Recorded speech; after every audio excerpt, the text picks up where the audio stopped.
All I'm offering is the truth, nothing more. I said in a previous chapter that chastity was the most unpopular of the Christian virtues, but I am not sure I was right. I believe the one I have to talk of today is even more unpopular. The Christian rule, thou shalt love thy neighbor as thyself, because in Christian morals thy neighbor includes thy enemy, and so we come up against this terrible duty of forgiving our enemies. Everyone says forgiveness is a lovely idea until they have something to forgive, as we had during the war. And then, to mention the subject at all is to be greeted with howls of anger. It is not that people think this too high and difficult a virtue. It is that they think it hateful and contemptible. That sort of talk makes them sick, they say. And half of you already want to ask me, I wonder how you'd feel about forgiving the Gestapo if you were a Pole or a Jew.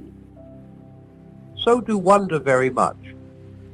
Just as when Christianity tells me that I must not deny my religion even to save myself from death by torture, I wonder very much what I should do when it came to the point. I am not trying to tell you in this book what I could do. I can do precious little. I am telling you what Christianity is. I did not invent it. And there, right in the middle of it, I find, forgive us our sins as we forgive those that sin against us.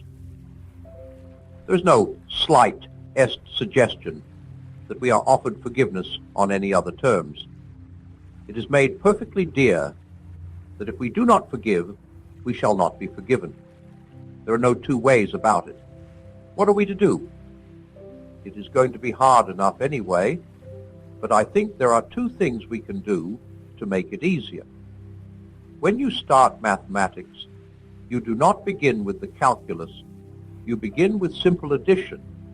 In the same way, if we really want, but all depends on really wanting, to learn how to forgive, perhaps we had better start with something easier than the Gestapo. One might start with forgiving one's husband or wife or parents or children, or the nearest NCO for something they have done or said in the last week. That will probably keep us busy for the moment. And secondly, we might try to understand exactly what loving your neighbor as yourself means. I have to love him as I love myself. Well, how exactly do I love myself? Now that I come to think of it, I have not exactly got a feeling of fondness or affection for myself, and do not even always enjoy my own society.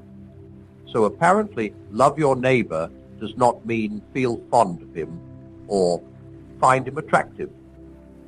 I ought to have seen that before, because of course you cannot feel fond of a person by trying.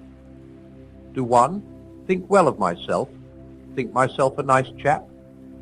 Well, I'm afraid I sometimes do, and those are, no doubt, my worst moments. But that is not why I love myself. In fait, it is the other way round. My self-love makes me think myself nice, but thinking myself nice is not why I love myself. So loving my enemies does not apparently mean thinking them nice either. That is an enormous relief. For a good many people imagine that forgiving your enemies means making out that they are really not such bad fellows after all, when it is quite plain that they are. Go a step further. In my most clear-sighted moments, not only do I not think myself a nice man, but I know that I'm a very nasty one. I can look at some of the things I have done with horror and loathing. So apparently I am allowed to loathe and hate some of the things my enemies do. Now that I come to think of it, I remember Christian teachers telling me long ago that I must hate a bad man's actions, but not hate the bad man, or as they would say, hate the sin, but not the sinner. For a long time, I used to think this a silly, straw-splitting distinction. How could you hate what a man did and not hate the man? But years later, it occurred to me that there was one man to whom I had been doing this all my life, namely, myself.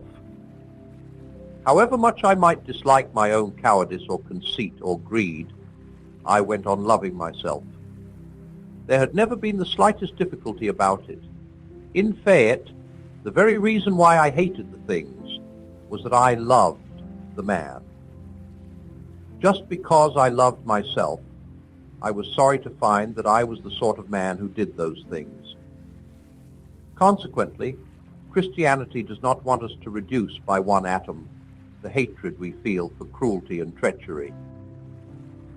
We ought to hate them. Not one word of what we have said about them needs to be unsaid. But it does want us to hate them in the same way in which we hate things in ourselves, being sorry that the man should have done such things, and hoping, if it is any way possible, that somehow, sometime, somewhere, he can be cured and made human again. The real test is this.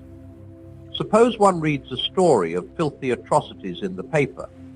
Then suppose that something turns up suggesting that the story might not be quite true, or not quite so bad as it was made out. Is one's first feeling, thank God, even they aren't quite so bad as that? Or is it a feeling of disappointment, and even a determination to cling to the first story for the sheer pleasure of thinking your enemies as bad as possible? If it is the second, then it is, I'm afraid, the first step in a process which, if followed to the end, will make us into devils. You see, one is beginning to wish that black was a little blacker. If we give that wish its head, later on we shall wish to see grey as black, and then to see white itself as black. Finally, we shall insist on seeing everything, God and our friends and ourselves included, as bad and not be able to stop doing it. We shall be fixed forever in a universe of pure hatred. Now, a step further. Does loving your enemy mean not punishing him? No, for loving myself does not mean that I ought not to subject myself to punishment, even to death. If one had committed a murder, the right Christian thing to do would be to give yourself up to the police and be hanged. It is, therefore, in my opinion, perfectly right for a Christian judge to sentence a man to death or a Christian soldier to kill an enemy. I always thought so, ever since I became a Christian and long before the war, and I still think so now that we are at peace. It is no good quoting, "Thou shalt not kill." I here are two Greek words, the ordinary word to kill and the word to murder. And when Christ quotes that commandment, he uses the murder one in all three accounts, Matthew, Mark, and Luke. And I am told there is the same distinction in Hebrew.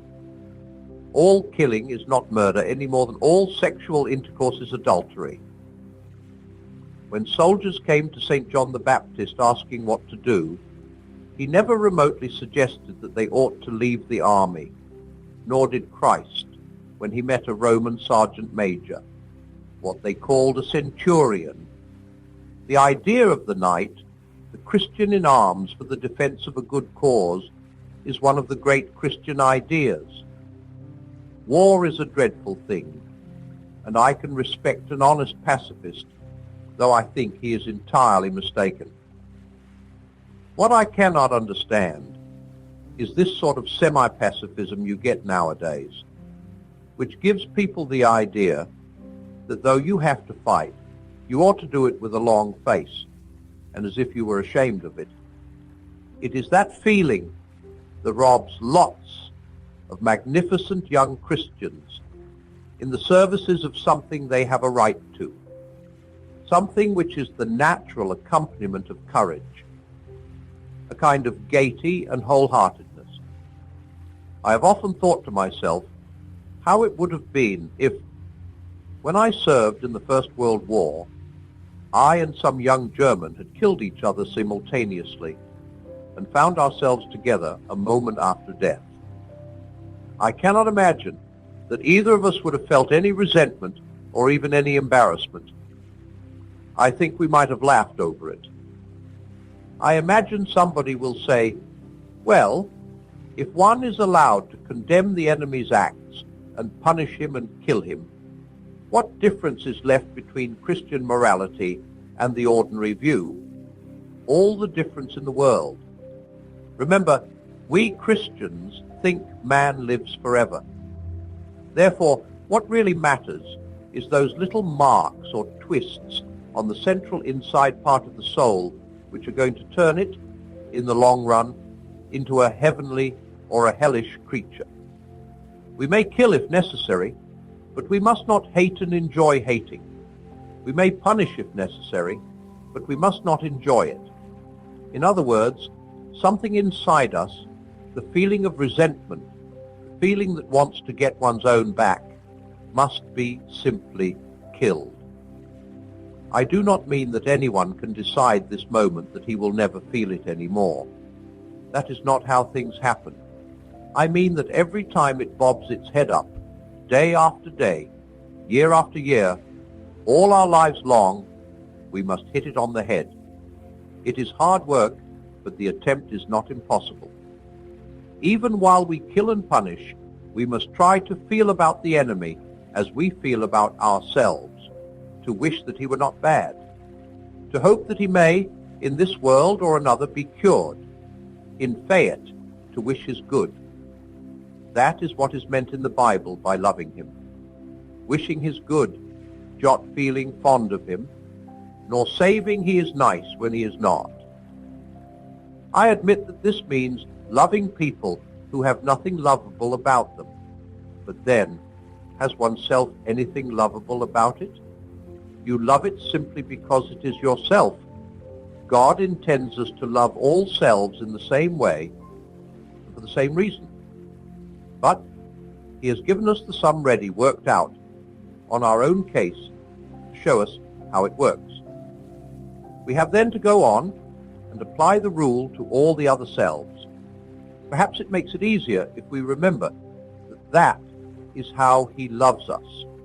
Not for any nice, attractive qualities we think we have, but just because we are the things called selves. For really, there is nothing else in us to love. Creatures like us, who actually find hatred such a pleasure that to give it up is like giving up beer or tobacco.